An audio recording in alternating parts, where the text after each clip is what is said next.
Well, hello, everyone. Welcome to Rise and Write with Grace and James. I'm Grace. I'm James. And this is a place for creators, collaborators, and fun company for the journey. Today, we have Megan Faulkner out of Ocean Grove, whose tagline is writer, speaker, what is it?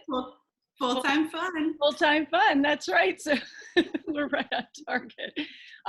Megan is the director of student ministries in Ocean Grove, New Jersey, for 13 years, which is a long time with teenagers. Really? Yeah, I know. She is a writer, a speaker, a podcaster. Megan, I'm most interested in what you left out of your bio, which is full-time ringmaster of your... We just, have a circus, and I just keep it going, keep all the plates spinning. And I just always say, we're never not a circus. If you see us around, I love that some background music. I love that you refer to your kids as, your circus every year. So it's a circus. Yeah. And anyone who's familiar with Ocean Grove is a seasonal town at the Jersey Shore. It's not the one from MTV. This is a totally different version of the Jersey Shore. No one's wearing steel shirts and doing lemon shots on the beach. Yeah. I mean, me, but not no one else. So high season is the summer, and that's when you get that's when you get a lot of use. So it's like a triple circus at that point, because there's also no parking. So correct. we're on different wheels.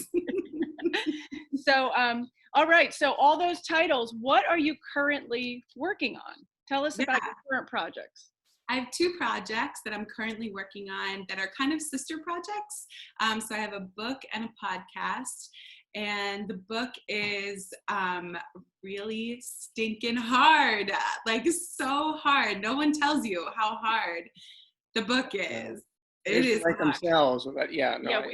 Yeah, I don't know why books don't write themselves. We're working on one too, and we're sick. It's just been like 5-6 years of, it started as sticky notes, right? Like sticky notes all over my walls and moving things around and taking things down, and then slowly taking sticky notes off and kind of like condensing this thing and then creating this outline and working with different people on that. And this sister project to that is a podcast, which is the biggest pivot of my life. You couldn't have paid me $1 million to tell me that that's where I would end up, but I did, and I am loving it. It is so fun to create in that space and to collab with so many people in that space. And I never anticipated that for my life, but they're kind of in tandem. So the podcast is kind of putting some things out there that maybe will be in the book, and the book is kind of being written along the way. Okay, now tell us the name of your podcast. The name of the podcast is called Wife Me Up. Okay. And it's just a place where everybody belongs and where we create things for other people to enjoy and kind of share in that space. And what's your tagline? Because I love it. The tagline of Wife Me Up? Yeah. Oh, it's not about what you think it's not about what you think it's about. I do like that. It's very intriguing. Yeah. Because at first I'm like, oh, this is interesting. Yeah. People are like, what, is this a dating show? I'm like, no. But it is not about what you think it's about. How would you describe it, your podcast? I would describe Wife Me Up as a place for hope, where people can come and hear stories of all different kinds of people from all different kinds of walks of life, grab like a little hope nugget and then walk away with that for the week. Hope nugget. I like that. Yeah. Yeah, that's good. That's great. And the book, can you talk about that or not yet? Not yet. It's similar stories of hope where people have been in a situation that they don't want to be in, where they've encountered hope and then left changed as a result of that encounter. Okay. Nice. And you also worked on another book. Yeah. And okay, so backstory, in the middle of COVID, when everyone was shutting down, Ocean Grove decided that they were going to find the yes. And they went, and it was because I live in Los Angeles now, and Los Angeles really shut down. And it was frustrating because I felt like there were things that could be done. And we were hearing a lot about what you couldn't do. Right. And all the way out here, it was a lifeline to see Ocean Grove going after what can we do. So can you tell a little bit about, because that's hard. I mean, this is not even on the creating topic, but just finding the yes and in the time of COVID.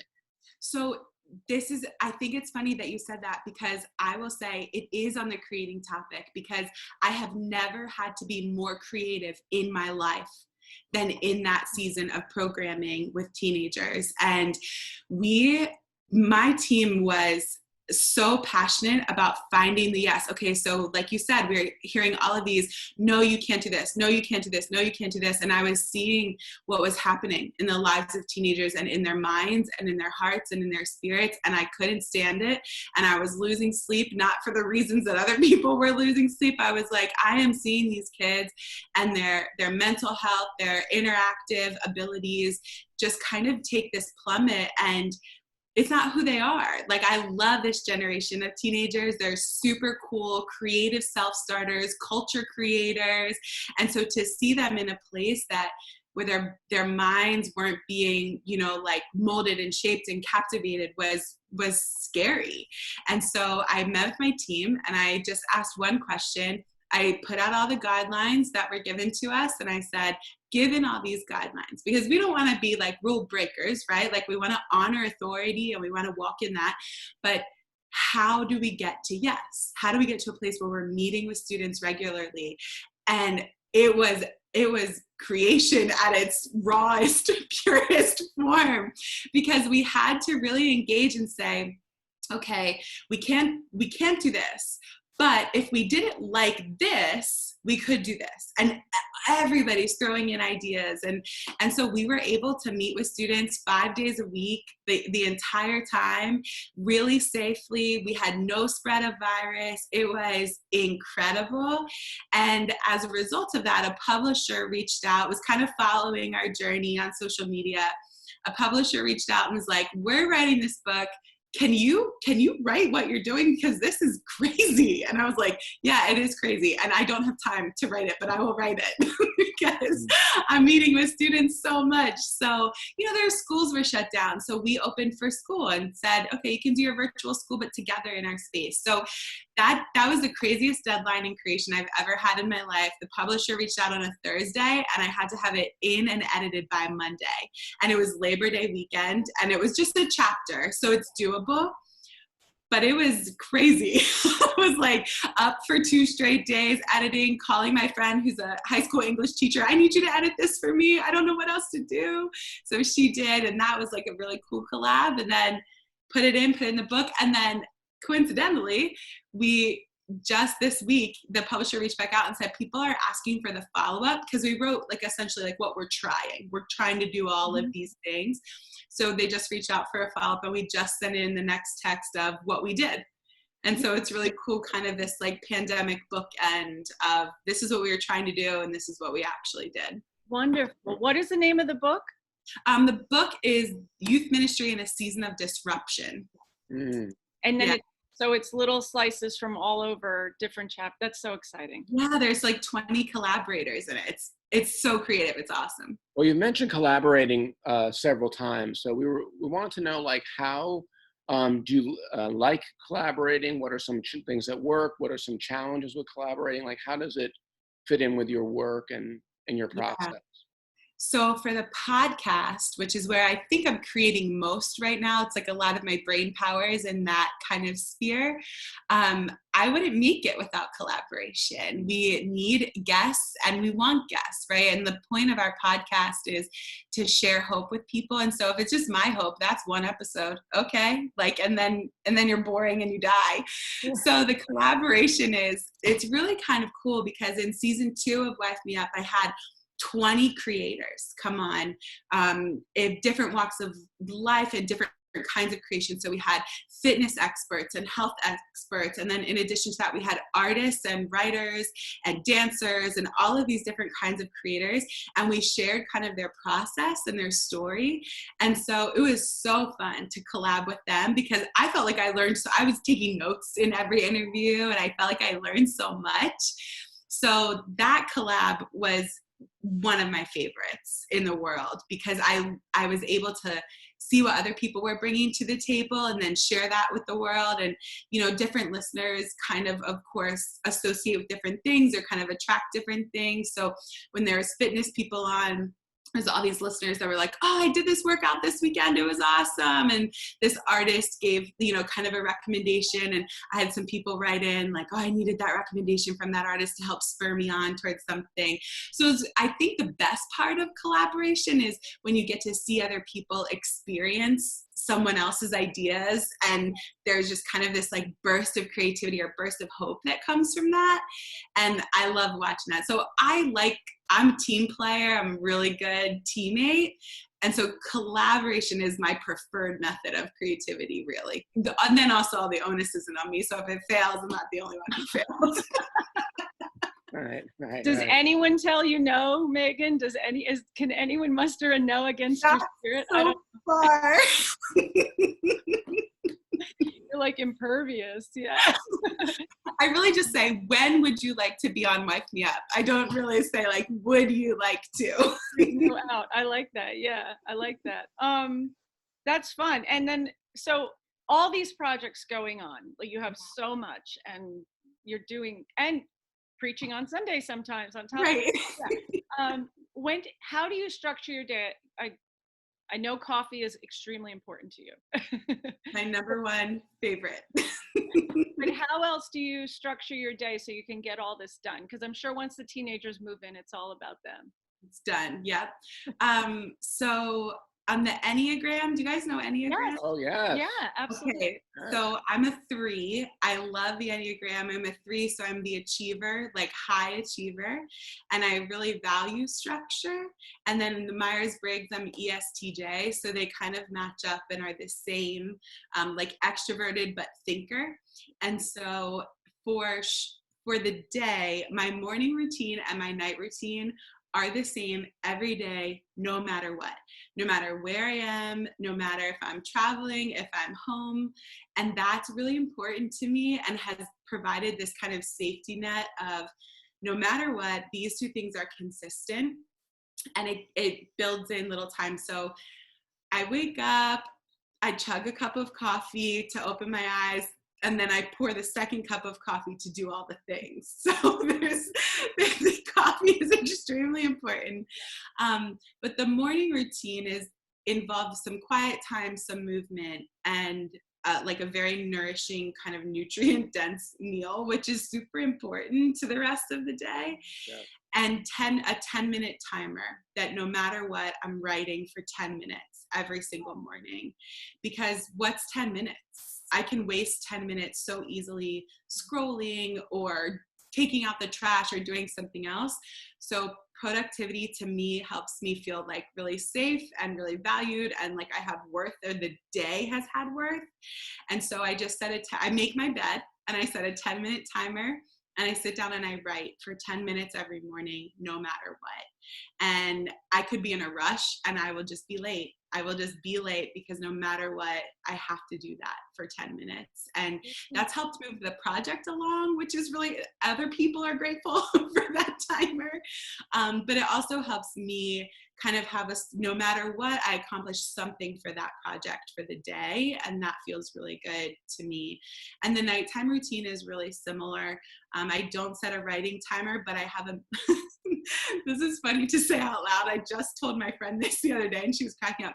I have a nightly meeting with myself, and I sit down and I go over my calendar and I make sure I understand what has to happen the next day. I make a little sticky note that says no matter what. And there's like 2 or 3 action items for each project that will get done no matter what. That's great. Wow. Do you use prompts for your morning writing time, or do you just freestyle it? I freestyle it. Sometimes it's chaotic, and that's okay. And sometimes I just will maybe go back, and if I'm working on the book, or if I'm working on the project, I'll kind of read through the day before what I accomplished and then go from there. Or if I read through the day before and think, what in the world? I just copy and delete and then start that day again. Excellent. That's great. Now, if you don't have a specific thing you're working on, which I don't know if that's the case. Does that ever happen? Do you do any do you ever do like any free writing or journaling or, I mean, you know, you said you write every day. So is it always like the same project, or, I mean, not the same project, but it's the same type of writing, or do you vary the kind of writing? Is it ever? I do vary it kind of based on how chaotic life is outside of that project. So if I'm in a headspace where I can think clearly and I know I'm going to do something well, then that project is what I'm working on, where I'm like, I know I'm going to kill it today, and I'm going to write this. But there are days where I'll start writing that because that's the goal, to, you know, accomplish this thing and finish this project, and I get nowhere.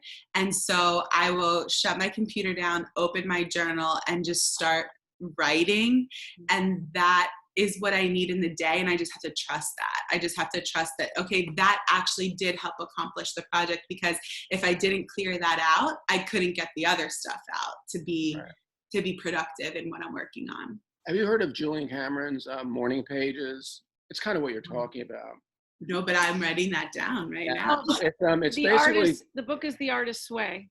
Okay. It's 3 pages. You know, basically you do 3 pages of uninterrupted stream of conscious. It's not for a publisher. It's not to go on, you know, online. It's not for anyone but yourself. And she actually recommends you don't even read it for several years. It's just 3 pages. You write. And when the 3 pages are done, you're done. And it can be like, I don't know what to write today. I don't know what to write. This is silly, you know. But it's weird because for me, the second page, sometimes some things start to click. And it could really like this, like whatever comes into your mind. The pen doesn't stop for 3 pages, and it can be. I find sometimes it can be a little bit lubricating creatively and liberating emotionally, because you're just, whatever, you know, the Bob, my dog is being annoying. It's cold. It's hot. It's, you know, whatever. It's just like, it's just a total, just writing from your subconscious. I wrote that down. That's like, I need that tool in my toolbox 100%. I'm gonna get right when I'm done here. What now, with all this going on, and we already talked about people they're not going to want to say no to you. I mean, I think most people want to jump on board with whatever you're doing. What does stand in your way? What gets in your way, and how do you approach it and hopefully overcome it? I'm sure you do. You're an overcomer, but. That's a really good question. And I'm grateful that we're having this conversation in October and not July, because so what gets in my way the most, to be like just really honest, is imposter syndrome. Mm-hmm. And where I get in my head too much and I think like, who are you?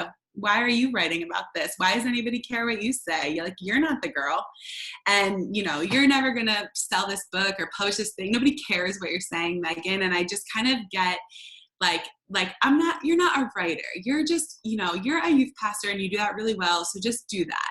But I have to remind myself, like, I am a writer and someone does want my writing and people do want to read it. So I am my own worst enemy a lot of the time. Imposter syndrome this summer was really real for me. I struggled for like months in that, and had some really intense writer's block as a result, and had to really, really kind of like do this deep dive into what actually is that, and why am I operating out of it, and I am called to create, and it could look like so many different things. And so who cares, Megan? Like, just create what you're called to create and do that well.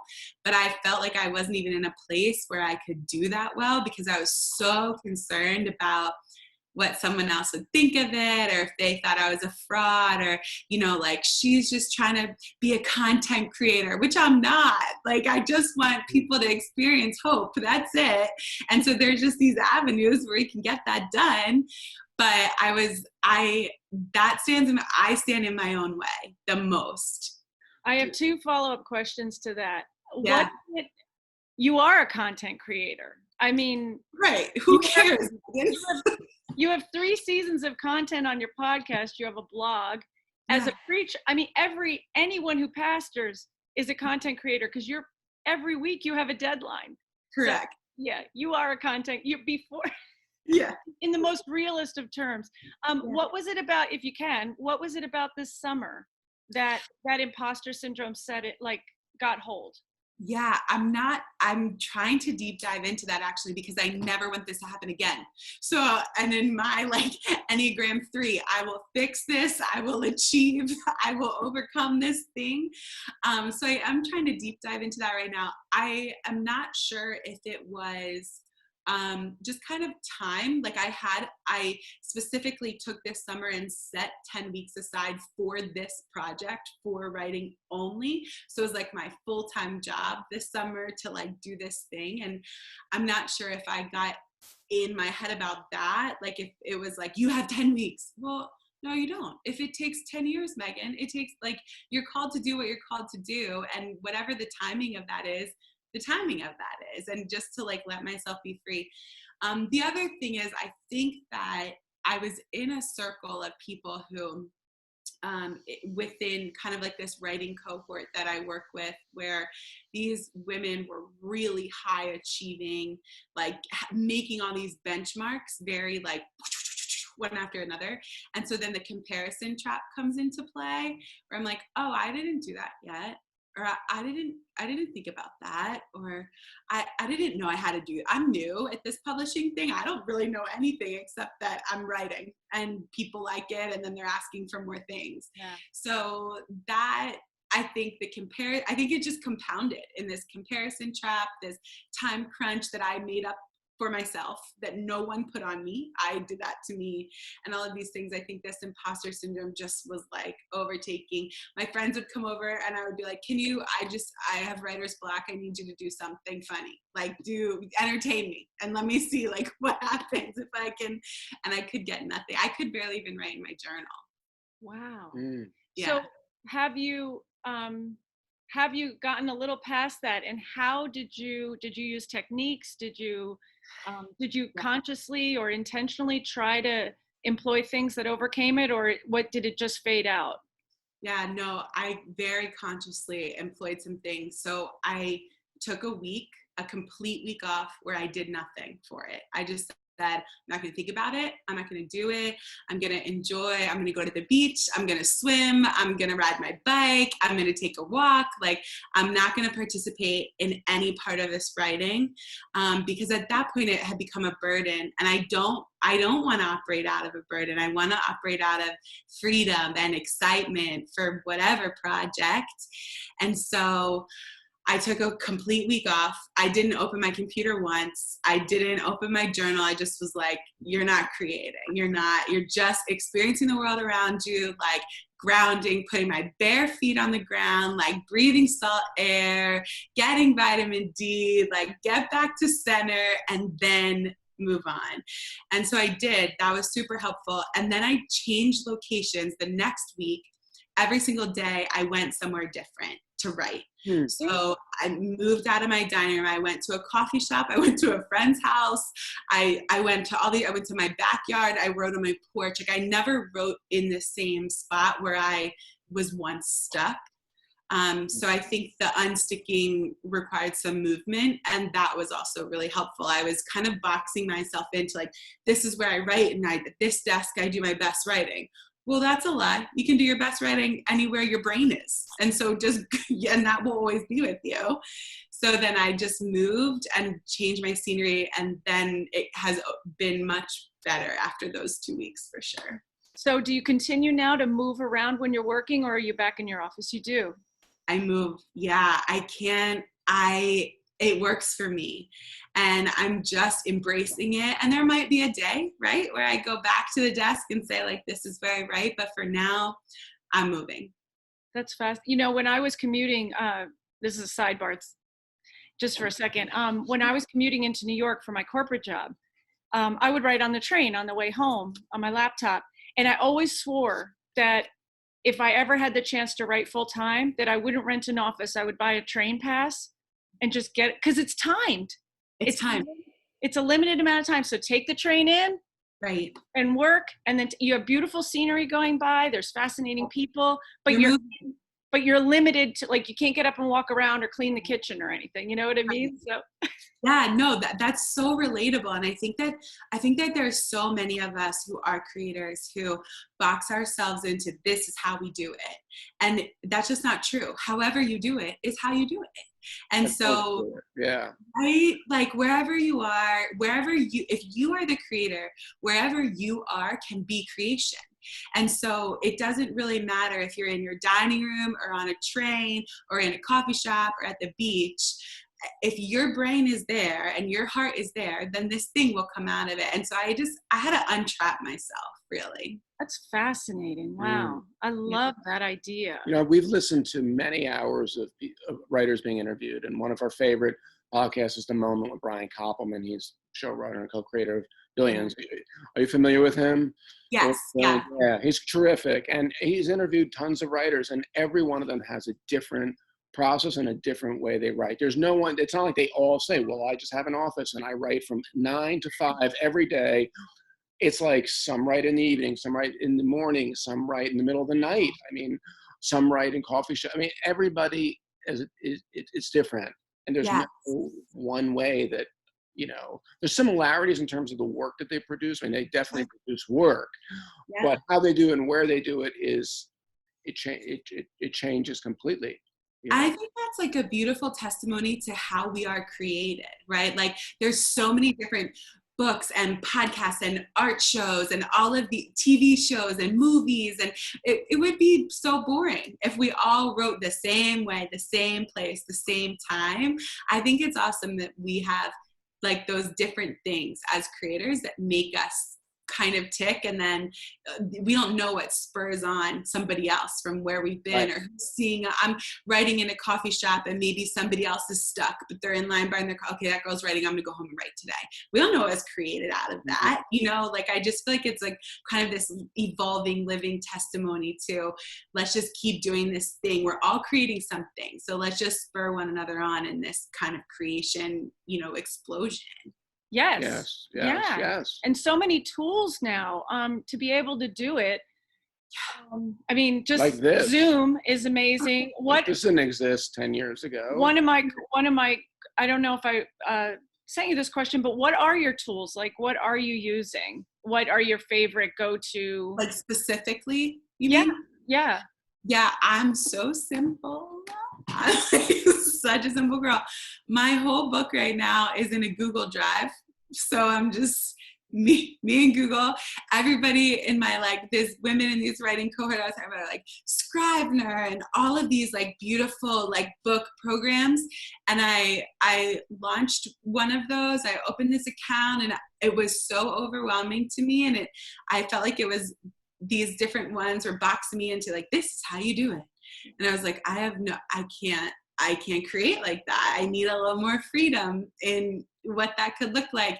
So Google, man, Google Drive. I have a form and an Excel and all of these things in there that kind of lead me on to, you know, what I should be doing, deadlines in an Excel, and a form that helps give me feedback on different things from different, you know, collaborators or people who are editing with me. Okay. And then I pull that out and put it in a doc, and it's just this ongoing document. But I have to tell you, I am like kind of old school in this, like young in this world that I'm in right now. But growing up, I was a little girl, and every time I would get in the car, my dad would give me a yellow legal pad and a pen or a pencil, and it became my best friend. And I would go with these yellow legal pads and these pens and pencils and just create all these stories and things in the back of the car whenever we were traveling. And still to this day, if I'm like stuck on something or whatever, he'll just like throw a yellow legal pad at me. And that has been like one of my best companions, is just a pen and a yellow legal pad as a tool, sticky notes, I write it down. And I write it with my hand. I think there's something about like actual pen in hand for me first, and then putting it to the digital world. But most things, I'm first pen and yellow legal pad. Mm-hmm. That's amazing. Yeah, sometimes analog is, I mean, I feel bad for sometimes kids these days that they don't Yeah. have the reference point that we have, that there was a time when these tools were not available, and you don't need all the fancy. It's nice. I mean, and I wouldn't be here without it, but Yep. when it comes down to it, you could have just you and a pen, and They don't know what this is. They're like, what is that strange object? Is that a rocket ship? A pen. Yeah. right? Is that where you put things? You store your money in there? I have one quick question. What time of day? You have a lot going on during the day. I'm just curious. I like to ask this question because not everyone, the name of our little project here is called Rise and Write, but it's not always about the morning. What time of day do you find yourself most productive? I am a bookend girl. So first thing in the morning or the very last thing at night, or after I lay down at night, and then I can't go to sleep and I'm thinking of something and so I started keeping a pen and pencil or a pen and pad next to my bed so I can just quickly write something. Yeah, right. All right. And then I wake up and I'm like, okay, yeah. So where can people find you? You have all these projects going on. What's your go-to spot? Yeah, the best place where everything is my website. So that's just meganefaulkner.com. And that has links to everything else. A lot of Instagram, the podcast is on there, the blog's on there, but that would be the place I'd point you. Okay, excellent. And the podcast is Wife Me Up. Wife Me Up, and it can be found, thanks for the plug, it can be found on all streaming platforms. So Apple Podcasts, Spotify, Google Podcasts, all the things. Yeah, and it's not what you think it's not about what you think it's about. Not about what you think it's about. It's about a lot of other things. I love it. All right. Megan, thank you so much. It's always so just inspiring to bask in your presence. I love it. Yeah. Thank you. It's so good to see you guys. Thank you so much for having me. Thank you. Thank you so much. We really appreciate it. Yeah, of course. I'll see you soon. Okay, have a great week. See you. You too. Yeah. Bye. All right, that was Megan Faulkner out of Ocean Grove, New Jersey, talking about all her projects. Have anything, any immediate reflections, Jim? No, I thought she had some really interesting ways that she got out of creator block, and that imposter syndrome, but also in the comparison, which is out here is super easy because it seems like everybody's getting a TV show or movie made, but you. Like the neighbor, like the guy at Ralph's at the front checkout, it just has a 5-picture deal or 5 TV shows running, but you. And so the comparison game is a dangerous one. I'm joking a little bit, but even in life, you don't know the full background of someone got to where they are or what they're doing, and it's easy, when you're around it, or with social media too. It's very the comparison game can be really a challenge because, like, you see things like, I got this going on, I got that going on, and it's hard not to compare sometimes. And I'm not talking about like someone like The Rock or some ridiculously. I'm talking about like people just a few miles from where you are.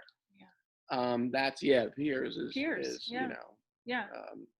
Well, we will be breaking this down all week on the in the private group. I'll put the link, as always, underneath here. You can find us there talking about, I'll post every day a little reflection, and we'll drill down into some of the things that Megan talked about. Next week, we have another female. Come on, guys. Come on. It's not Oprah. We have another female leader who's starting something totally different, totally new for her. And we're going to talk to her about the challenges she faces. So until next week, set your alarms for whatever time you feel most creative and productive, and then go rise and write. Talk to you then. Thank you. Bye.